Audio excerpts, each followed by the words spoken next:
So, buy-to-let dead, housing bubble about to burst due to hyperinflation. Will this inflationary environment keep on going upwards? Tell you one thing that will go up is that like button. When you smash that like, it will pop up and give you a little firework display around that at the same time to help out these algorithms. But all jokes aside, with the like button, look, we have experienced a 30-year, not even just a decade, triple decade, 30-year high with inflation. There's inflationary pressures going on from all directions. We first of all had it from the lockdown and supply chain slowing down. Then we had it from money printing, low interest rates, and now we've obviously got the war in Ukraine that is really cranking an extra bit tighter on that pressure to give us this inflationary environment that we are in. So how does this look for property investors? Inflationary can be a good thing and a bad thing for property investors for two reasons. Number one is inflation erodes debt, which makes it a good thing for property investors. But inflationary period, especially house inflation and price inflations, makes it bad for property investors, meaning that it's difficult to find deals. It's difficult to navigate the uncertainty, but also the big thing that you've got to think about is the uncertainty in the interest rates. If you've not got enough margin and protection in your yields in your properties, then this could be the end of your property journey. So there's a few things that are positive and negative that pull against each other in an inflationary times in property. But in this video, what we're going to do is we're going to dive into some of the different things that has been happening with the CPI, the Consumer Price Index, which has been marking this, some of the things we can do around that, and look at some of the data and what you should be doing as a property investor to be able to be in this for the long term. I've mentioned this in other videos many times, but Ray Dalio talks about your all-weather portfolio, and Warren Buffett talks about time in the market beats time in the market. So I wouldn't try and time the market at the moment. You want to be in it, but you want to make sure you can be in it for a long period of time so you can beat it. So is now the right time to buy property? Probably should save this to the end, but I'm going to tell you now before the end, yes, it's always the right time to buy property, but you've got to buy the right property deals that are recession proof, that are inflationary proof, that can weather and ride out all the different storms that we get in an economic cycle. So with that said, let's dive into some of the information we have here.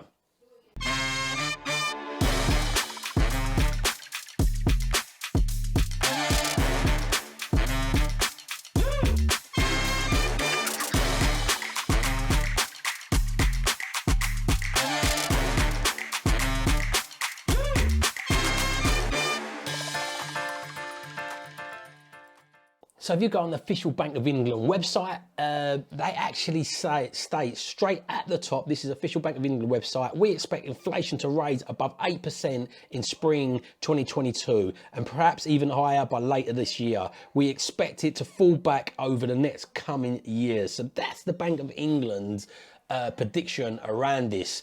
At the moment, at time of recording this, we are very close to the 8% barrier at the moment, and energy rates have only just gone up. The thing is, there's always a bit of a delay. So I was watching a video earlier on about the economic cycles and trying to do a bit of research for this video, and they were saying like it's usually a year gap. So you've got to think we had record low interest rates and loads of monetary printing going into the economy, and a lag on supply chains from COVID and everything shutting down. And a year or so later, it's showing up in the economy in the form of we're now starting to get the inflationary effects of all that money being pushed into the economy and everything that's going on. Also, we're having the effects of this crisis in Ukraine. So again, this could play out over this next year and could really be seeing the real effects of this, because the interest base rate has risen three times on a row. First time that's happened since 2004. And we are higher inflation than we've been for 30 years. So it's definitely starting to see the effects now. There's monetary policies they're putting in place with the interest rises that we're gonna have to see how this plays out. They call this a soft landing. So what happens is when inflation runs out of control, the levers they use is the interest rates usually to try and control that.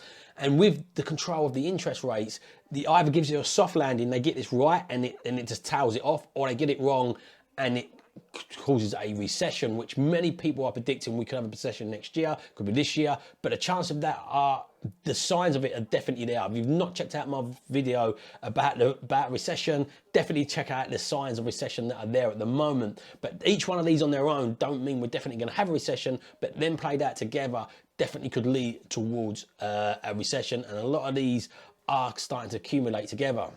But one of the big indicators you've got to look at is the price per earnings ratio of property prices. So we're here to talk majorly around property, but you've got to look at the economic landscape as a whole to understand what's going on in property, to make more informed decisions. As I said, time in the market will always beat time in the market. So to stay in a time market for a long period of time, you do have to study the past, but the past is only a small indicator.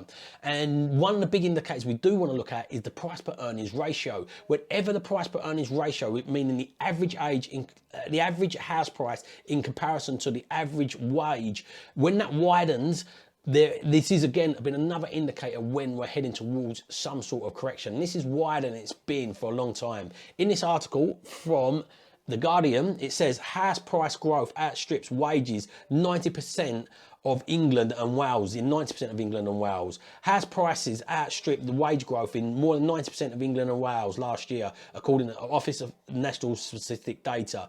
That prompted talks of a possible full-blown affordability crisis. So there's two ways you can keep on going with the inflation of house prices is they would lend irresponsibly. So 07, one of the big reasons and one of the big drivers behind the house price inflation going up so much was irresponsible lending. They was lending people money they couldn't afford, and there wasn't really the multipliers in place.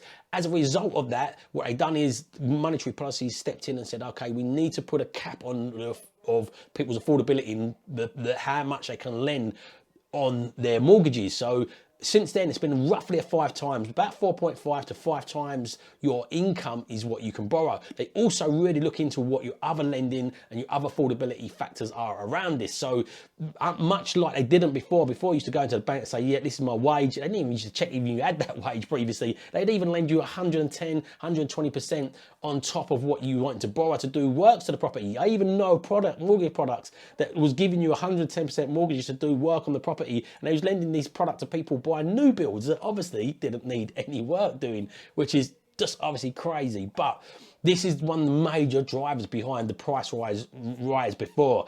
This time, the prices are rising much more responsibly. The banks do want to know what money you earn, what debts you've got. They are lending much more responsible, which tells me unless they start increasing the multiplier of what you can borrow and relaxing the rules around that, which when there's uncertainty in the market like there is at the moment, I very much doubt, or unless wages really spike up, we're gonna get some sort of plateau from the housing market, in my views. It's only my views, it's not financial advice, just a little disclaimer there. I'm just sharing my views, reading some articles and sharing what I feel around this. But I feel we're gonna get some sort of plateau with that, because how can it keep on going on? We are way above the average, like the 5 times multiplier. And what you have to think about as well is a lot of people say, oh, look, London's unencumbered. London for me has always been that central bubble, which is a ripple effect. And what happens with London usually ripples out to around the rest of the country. What's happened with London since 2015 is it's just plateaued on its growth. It's had moderate growth, small bits of growth here and there, but it's massively plateaued on its growth. And for me, it's the price per earnings ratio behind this. A lot of people buy properties, like my friend just on the outskirts of London bought a property 25 years ago for 70k, sold it for 350, rough numbers, he's not exact, but sold it for around 350 and bought a £500,000 house. So he had about a 200k mortgage between him and his wife.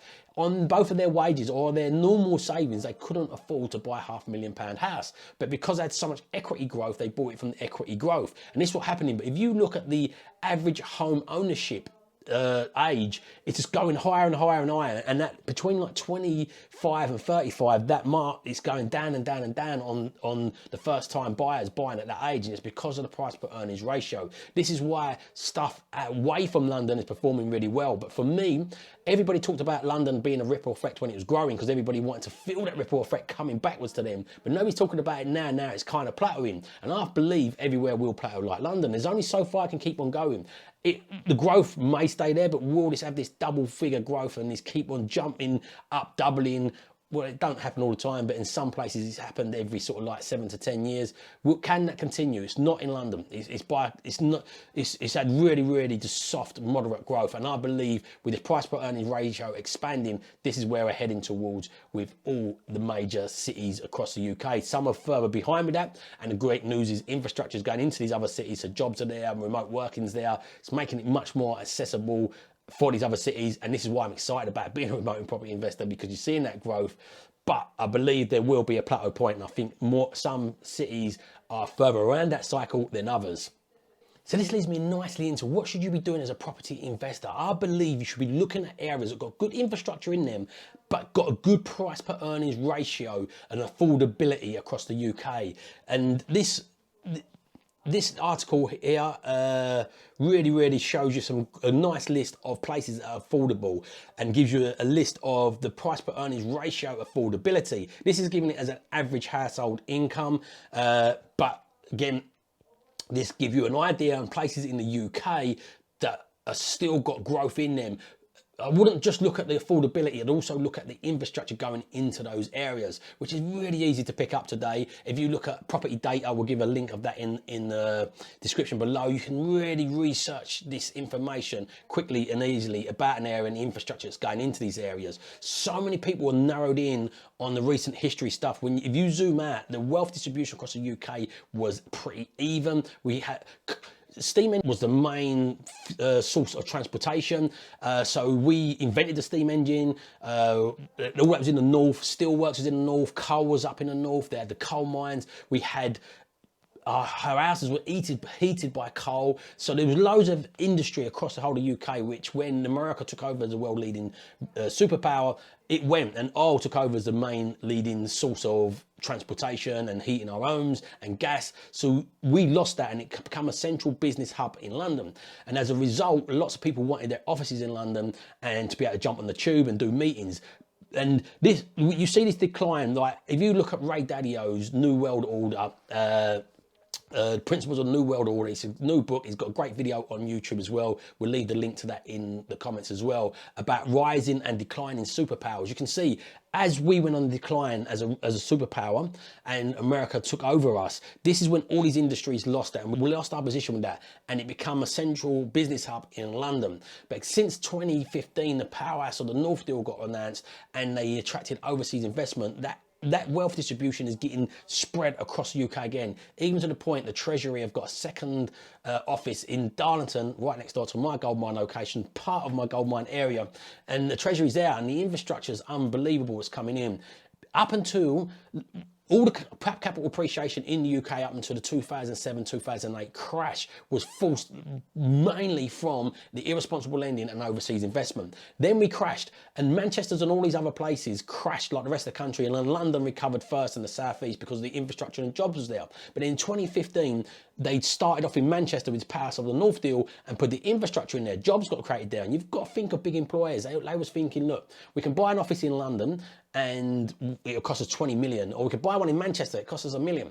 But their business is all done online today. If you're an insurance company or you're a bank, everything is going online to be done business-wise. So it doesn't matter if your offices are in London or in Manchester. And meeting with the technology of Zoom meetings and online conferences, you don't have to have them central base offices anymore. So as soon as I went to Manchester and this concept worked, it was like the 4-minute mile. If you've ever seen Roger Bannister and the 4-minute mile, nobody believed anybody could run a 4-minute mile until Roger Bannister broke it. They actually thought it was impossible to do, like scientifically. Scientists were saying your heart and lungs would collapse.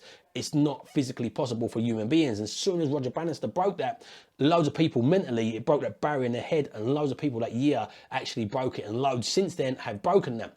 And it was the same with, like, for a short period of time, everybody thought you had to invest in London. But as I said, years ago in the Industrial Revolution times, we had that wealth distribution spread, but everybody thought it was London. Then it went to Manchester, it worked. And then you see it spreading across the north, Liverpool, Leeds, and all these different places in the north, and it really working. So it's really exciting for these different areas. So what you want to be doing as an investor is looking for areas that's got a good price per earnings ratio, good groundwork infrastructure in them, and investing in these areas, because also they've got downside protection, they've got big yields that will protect you against any like, look, interest rates are going up. So you want to know how far can you stress test that? Can you stress it to 7, 8, 9, 10% before it goes bust? Because the difference between a high cash flowing property and a high yielding property is the ability to absorb high rates. I've got a property in the south which is on an interest rate of about 3.5%, and I pay £500 a month for it, and the property is worth about 200k. As a single let, I rent this out as a service accommodation, but as a single let, it would rent for about £1,100 a month.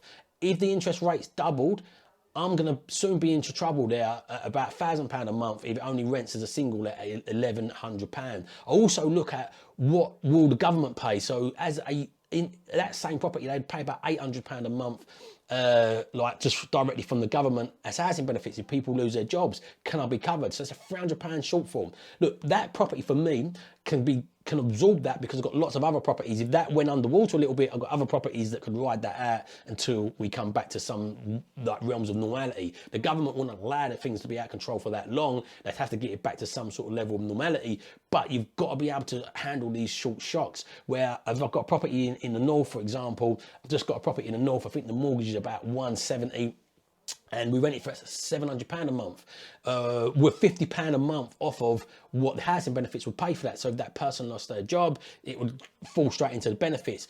If the interest rates double on that and triple on that, I've got a lot of margin in there. So what I would encourage people to do is, if you live in areas like this, be buying now, buying areas where it can be covered by housing benefits, can handle asset price fluctuations. Because again, if the price drops and you're stuck on a variable rate, you've got to see where that variable rate could be. Handle interest rate rises.